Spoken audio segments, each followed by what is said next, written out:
आज हम संत बुच्ची जी धाम रतन शफा खाना के संत प्रीतपाल सिंह चाना और उनके भाई यदुवीर सिंह चाना जी के यहाँ आया। आज हम पूछेंगे उनसे कुछ रोमांचिक तथ्य। कैसे हैं आप?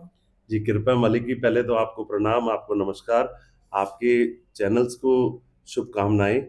और आप जैसा जो जानना चाहते हैं संत बुच्ची जी धाम रतन शफा खाना के बारे में, तो संत बुच्ची जी धाम रतन शफा खाना पिछले 100 वर्षों से भी अधिक इसी जगह पर, यहीं पर निरंतर सभी प्रकार के रोगों का, हर प्रकार के मरीज का अत्यंत कम पैसों में आश्चर्यजनक रूप से सफल इलाज करते आ रहे हैं। हमारे यहाँ पर जो इलाज किया जाता है संत बुच्ची जी धाम रतन शफाखाना में, हमारे गुरु अकाल पुरख सदगुरु जगजीत सिंह जी, संत अवतार सिंह जी, संत गुरबख्श सिंह चाना बुच्ची जी तथा माता सतवंत चाना जी के आशीर्वाद हुक्म से किया जाता है। हमारे यहाँ पर जितना भी इलाज किया जाता है वह प्राकृतिक, देसी, हर्बल जड़ी बूटियां ही उसमें परामर्श हेतु बताई जाती है। तथा इसमें जो हम इलाज करते हैं, किसी भी प्रकार का, यदि किसी को नसों के संबंधित, मांसपेशियों के संबंधित, हड्डियों के संबंधित, किसी भी प्रकार की इंटरनल ऑर्गन की, हार्मोनल प्रॉब्लम, त्वचा की प्रॉब्लम, शारीरिक रोग, चाहे किसी भी प्रकार का, चाहे नसों का दबाव हो, चाहे घुटनों में ग्रीस कार्टिलेज की कमी हो, चाहे सर्वाइकल या लंबर स्पाइन में वर्टिब्रास में स्लिप डिस्क या डिस्क डिफ्यूज बन हो गया हो, हर प्रकार के रोग का किसी भी प्रकार का मरीज हो, अकाल पुरख सदगुरु जगजीत सिंह जी की बख्शिश कृपा से हम इलाज करके ठीक करते आ रहे हैं। और हमारा यह जो संत बुच्ची जी धाम अकाल पुरख सदगुरु जगजीत सिंह जी के हुक्म से है, पिछले 100 वर्षों से भी अधिक निरंतर हम यहाँ पर ये इलाज करके लोगों की सेवा करते आ रहे हैं। भरत, ये बताएं कि लोगों को आजकल युवाओं में भी जी बैक पेन की बहुत ज्यादा समस्या बढ़ती चली जा रही है। लोग पता नहीं जी चलने में दिक्कत आती है, उनको लेटने में दिक्कत आती जी है, जी बैक जी पेन बहुत ज्यादा, जी स्लिप डिस्क की आप बात कर रहे हैं, जी लेकिन वो स्लिप डिस्क तो अलग चीज, लेकिन बैक पेन नॉर्मल होता चला जा रहा है। क्या जी कारण जी है और उसका इलाज किस जी तरीके से है? मुख्य कारण तो देखिए, इसमें हमारे जो दिनचर्या रहती है उसमें जिस प्रकार का हमारा पॉस्चर रहता है, कैसा हम आकार रखते हैं, कैसा हम व्यवहार रखते हैं, कैसा हम आहार ग्रहण करते हैं, उसका भी इस पे असर आता है। जिस प्रकार आजकल पौष्टिक तत्वों की कमी तथा जिस तरह व्यवस्था में व्यस्त होने के लिए, कार्य में जो व्यस्त रहते हैं, अपने शरीर के प्रति प्रॉपर जागरूक होके जो समय उस पर नहीं दे पाते, जैसा कि व्यायाम का, पौष्टिक तत्वों का, अच्छी खुराक का, जिस प्रकार से पैक्ड फूड इस्तेमाल किए जाते हैं, ये नहीं कि पैक्ड फूड सारी खराब होते हैं, लेकिन फिर भी जितने पौष्टिक तत्वों की कमजोरी शरीर में आती है, उससे मांसपेशियां तथा शरीर की ऊर्जा में कमी आती है। नहीं तो यह जो रोग है, कमर का दर्द हो या अन्य मांसपेशियों का दर्द हो, कभी भी किसी के काम की वजह से यह नहीं होता।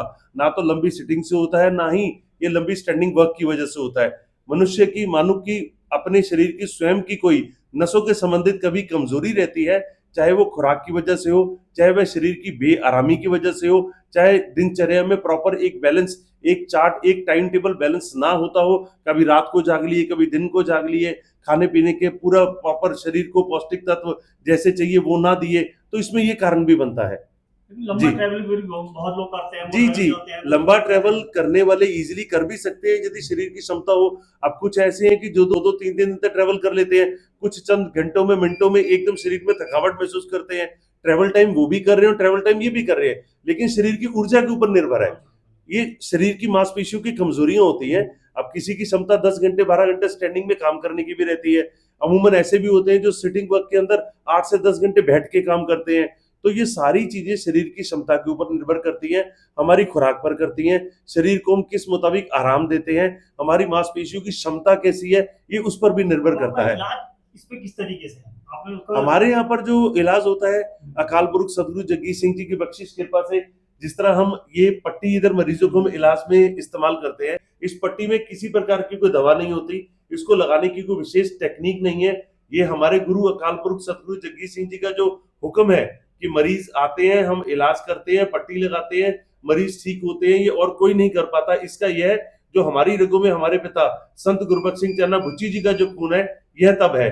तो हम इस पट्टी का उसमें इस्तेमाल करते हैं, और जो गुरु के हुक्म से करते हैं, सत्य तो सबसे पहले वही है। तथा इसमें जिस प्रकार से किसी को कुछ यदि परामर्श हेतु सलाह भी देनी है, नसों की, मांसपेशियों की कमजोरी से, या उनकी खुराक किसी चीज को शरीर में पूरा बैलेंस, इम्यूनिटी को नहीं कर पा रही, तो उसमें हम उपचार में देसी जड़ी बूटियां ही नुस्खे में बताते हैं। इसमें कुछ परहेज भी रहते हैं? जी, परहेज रहते हैं। जैसा कि सबसे पहले तो स्ट्रेस फ्री रहने का बताया जाता है, और नींद की इसमें बेहतरी बताई जाती है कि अपने शरीर को तंदुरुस्त रखने के लिए 7 से 8 घंटे की नींद का नियम जरूर होना चाहिए। मेडिटेशन के लिए समय निकालना चाहिए। सबसे बेहतर पहले अपना मानसिक तथा मन का सुकून, जो पेशेंस है, जो धीरज है, वो जरूर होना चाहिए। जितनी तेजी, जितना उतावलापन होगा, उतना आप अपने व्यापार में, अपने काम में भी सही से नहीं रोज वहां पर सेवा कर पाएंगे और शरीर को भी बेरामी में लाके खराब करेंगे। तो पेशेंस लेवल रखना, अच्छे से सोना, मेडिटेशन करना, कुछ व्यायाम के लिए समय निकालना, नॉनवेज, अंडा, मीट, स्मोक, वाइन, शराब, इन सब चीजों का परहेज रखना, ये सेहत के लिए जो हानिकारक चीजें हैं, ये परहेज भी हम बताते हैं।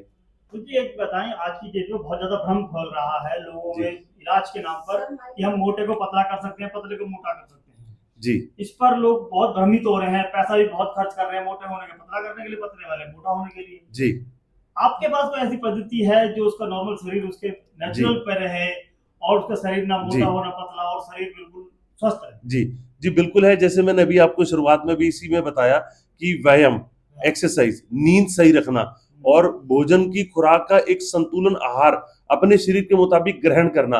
अब कईयों की सोच ऐसी रहती है कि खाना कम करके वजन कम हो जाएगा। खाना कम करके वजन कम नहीं होता, शरीर में और फुलावट आती है तथा मानसिक तनाव, एंजाइटी, डिप्रेशन और कमजोरी आना, अन्य लक्षण और शुरू हो जाते हैं। तो जो वजन कम करना और वजन बढ़ाने वाली चीजें हैं, सबसे पहले तो इसमें एक संतुलन डाइट होनी चाहिए, नींद ठीक रहनी चाहिए, रोजमर्रा के कार्य में कहीं ना कहीं समय निकालकर कुछ ना कुछ एक्सरसाइज की रूटीन, एक्सरसाइज भी ऐसी कि जिसमें आपकी मांसपेशियों पे जोर आए, मसल्स पंप हो और पसीना आए, ना केवल वॉक तक सीमित, मांसपेशियों की पंपिंग होनी चाहिए, थोड़ी वेट ट्रेनिंग होनी चाहिए, वो ज्यादा अच्छा सरल तरीका है। तथा मैं आपको इसमें एक निवेदन और करना चाहूंगा कि जो कमर का दर्द रहता है, जो घुटनों में ग्रीस की कमी की वजह से दर्द होता है, ये वजन के ऊपर निर्भर नहीं करता हमारे हिसाब से। हमने ऐसे रोगों को भी ठीक किया है, मरीजों को जो कि दुबले पतले रहते हैं लेकिन घुटने में कार्टिलेज की कमी आ जाती है, शरीर से दुबले पतले रहते हैं लेकिन डिस्क में बल्ज होना, स्लिप डिस्क होना, डिस्क डिफ्यूज होना, स्पाइन में नसों में दबाव आना, ऐसा भी होना। और ऐसे पेशेंट भी हैं जो पावर लिफ्टिंग करते हैं, जिनका अपना वजन शरीर का 100-125 किलो वो अपनी बॉडी का मेंटेन रखते हैं और उससे अधिक वेट ट्रेनिंग के दौरान वो वेट उठाते भी है। तो वेट घुटनों के दर्द के अंदर कारण नहीं होता हमारे हिसाब से, ना ही स्पाइन की नसों का। तो वेट को बैलेंस करना, डाइट अच्छी लेना, व्यायाम करना, अच्छी नींद लेना, मेडिटेशन करना, अपने स्वभाव को एक शिष्टाचारक बनाकर रखना, ये चीजें भी काम आती हैं। जी व्यायाम करना चाहिए, अच्छी कसरत करनी चाहिए, खान पान अच्छा रखना चाहिए, उसमें नशा, स्मोकिंग, नॉन वेज, इन चीज़ों का परहेज करना चाहिए और अपना डाइट का और वर्कआउट का एक सिस्टम बनाना चाहिए अपने अकॉर्डिंग, अपनी एज के अकॉर्डिंग, जैसा आपको ठीक लगे ज़रूर करना चाहिए अपने शरीर के। और कम से कम 45 मिनट्स तो डेली अपने शरीर के लिए निकालना चाहिए व्यायाम के। और जो व्यायाम का जो टाइम है 45, उसके बाद सारा शेड्यूल डाइट का है जो पूरे दिन में बैलेंस करते हैं, तो उसको बैलेंस करके चलिए, इससे आप काफ़ी रोगों से ठीक रहोगे। मैं आने वाले त्योहारों के लिए भी आप समस्त को तथा आपके चैनल को शुभकामनाएं देना चाहूंगा। आपको जन्माष्टमी की, कृष्ण भगवान के धरती पर अवतरित होने के उपलक्ष्य में जो सनातन में ये जो धर्म के प्रतीक चिन्ह हमें जो सेलिब्रेशन का, जो इनको मनाने का मौका, अवसर प्राप्त होता है अपना जीवन संवारने के लिए, जन्माष्टमी की आप सबको हार्दिक शुभकामनाएं। आपको रक्षाबंधन की हार्दिक शुभकामनाएं। और सावन के इस पवित्र महीने में जो पूजा पाठ की जाती है, सबको प्रणाम, सबको उसकी शुभकामनाएं।